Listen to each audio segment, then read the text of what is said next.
Being kind has not always been a strength of mine.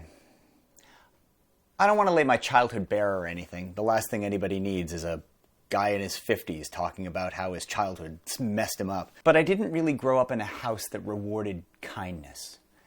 I learned that anger was an energy, and that if you needed to do something or learn something or get something done or get past something in your life, the way to do that was to get angry at it.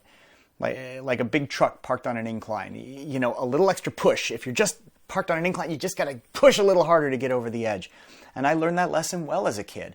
I took it with me well into adulthood. And when something wasn't working, I'd just get angry at it. I'd get super rage, red mist angry at it. And then it would go away, or I'd fix it, or I'd get through it, and I'd get on with my life regardless. Now, I don't need to tell you this, but that's a really bad idea. I mean, people do it. They go through their whole lives doing that to get through their lives. And sometimes they even succeed, or at least it looks like that from the outside. But it hollows you out like a tree struck by lightning. That burning sensation doesn't go away once the problem is solved, or once you get past it, or it goes away. Sometimes you break things. I was never physically violent against anybody, except maybe myself. But that doesn't mean I didn't wreck, job opportunities and friendships and relationships, and making chances at making my world better and living a smarter, higher purposed life, whatever that means. And I know that. I knew that as it was happening. I knew that. Even when I was living under bridges and washing dishes in Toronto as a teenager, homeless, alone, I still get angry sometimes. You think winning a lot of money on game shows is sorting me out? Because I'm really trying, but I get the sense I'll be dealing with this for the rest of my life. And the best thing I can do is not just figure out how to weed it out of my personality, but just how to manage it better. ADHD is a disorder of attention, which means I often find it hard to concentrate on things unless I'm forced to, either by circumstance or requirement. I should note, I've never been diagnosed with ADHD, but I clearly have it. And I've been trying to make the appointment for like 3 years to go get diagnosed, and I just can't get around to it. But for God's sake, I'm 51 years old, and this is what I am. One thing I learned as a kid, though, is that everything I'm feeling, everything, is just an excuse to not get on with doing whatever needs to be done. I'm still trying to get to the point where my opinions matter, inside my own head. And I know that all of this can make me someone who isn't all that fun to be around.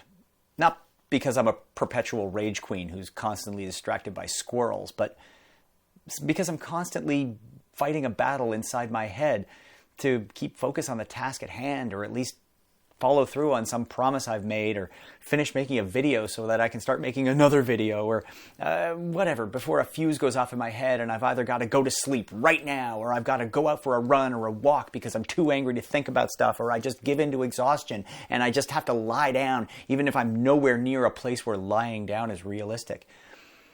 I don't often get cranky, but I do get weary, and I don't know when to stop trying to work. See, that's something else I learned that I kind of wish I'd learned differently when I was younger. If my ass is at a desk, that counts. Even if I'm not actually doing anything when I'm sitting there.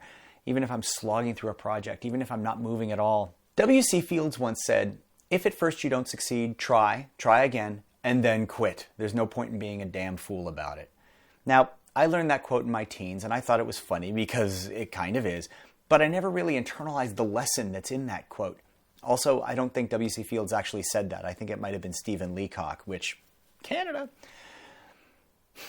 I've spent the last 30 years of my life trying to wedge that lesson into my crowded, thick skull, and I'll keep trying, because the other option is dying alone, unloved, unlovable, rejected by the people that I tried so hard to win over the course of my entire adult life, having not moved the human race forward one entire bit. And gosh, that would suck! All is not darkness, though. I mean, of course it isn't. If this was my mindset 24/7, 365 and a quarter, I'd have checked out a long time ago. I'd have become a monk, or moved way up north and stopped talking to humans completely, or, I don't know, become a televangelist or a bond trader or something. Whatever, something amoral and mechanical that left me with a comfortable apartment at least. But of course there's been light in the darkness. Optimism and pessimism are the same thing. An optimist is convinced that we live in the best of all possible worlds, and the pessimist fears the same thing. I may not have happened on my place in this world, but I have a place in this world. I have a company that's not just all me anymore. I have a wife. We're about to have a child. I feel like I'm part of a good team.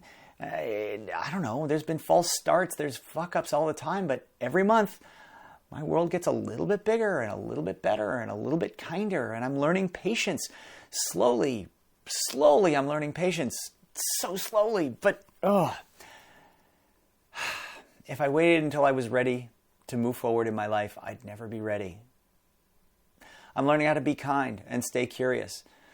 That feels like a far better credo than all that crushing enemies, lamentations of your women, mishigas. Be kind and stay curious. Am I good at it? Well, I'm better than I was. I'm not great at being kind to myself, but that feels like a good goal, something to aim at. So that's why I say it all the time. Be kind and stay curious.